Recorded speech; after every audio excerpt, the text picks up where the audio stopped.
what am I looking forward to in Jannah? I can tell you something, I'm just looking forward to Jannah. Then I'll decide once I'm there what I want.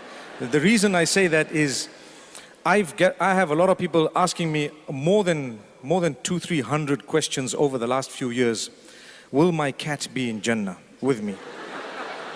And I'm intrigued at the love that the people who send these questions have for their cats. And I know the answer, but I can't break their hearts. So I have to tell them, the Almighty promises you, and He promised all of us, and this is a serious matter.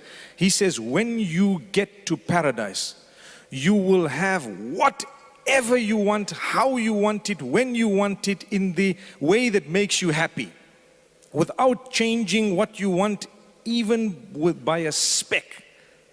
So I sit and I think, people have husbands they don't like, people have wives they don't want, people have animals, people have so much, and I think to myself, what's going to happen to them?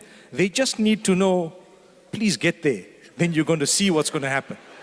You will be amazed. We are thinking with our little brains of humankind here, when you get there, you're going to have the super brain, which is totally perfect. You're going to have the existence that's blemishless. No Photoshop, it's real, you know?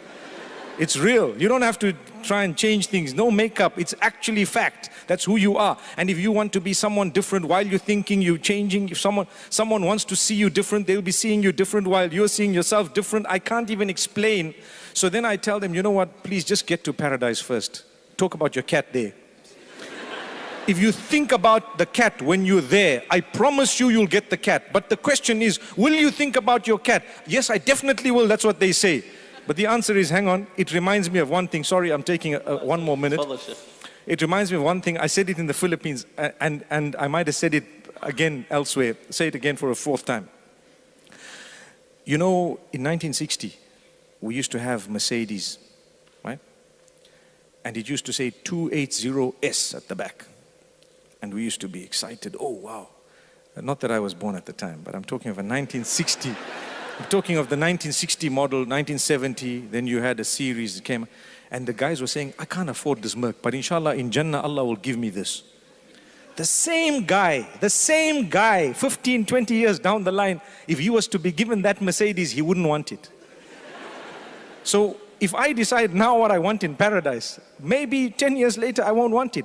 The Ferraris and the Porsches, the 911 that was so famous when I was young, today people don't look at it, I promise you. They wouldn't want it. But it would be so cheap for me to decide, hey, look at this S-Class, look at how beautiful, Allah, give me this in Jannah. 10 years from now, I won't want it myself here in the world, forget about Jannah. Because the model is gonna change, everything changes. So this goes to show, my brothers and sisters, it's a fact. When we say we want something in Jannah, this is what I'm gonna do in Jannah, you know what? Forget about all of that. Just prepare for Jannah. Just make sure you are there. Once you're there, trust me, you will never be let down. People say, if men get this, what am I gonna get? I promise you, you're gonna get better than men. You know, I always say, you know, it's a question that a lot of people don't like, but I want to raise it, okay? They say, so the men are going to get women. So what are the women going to get? I say, they're going to get men. What else?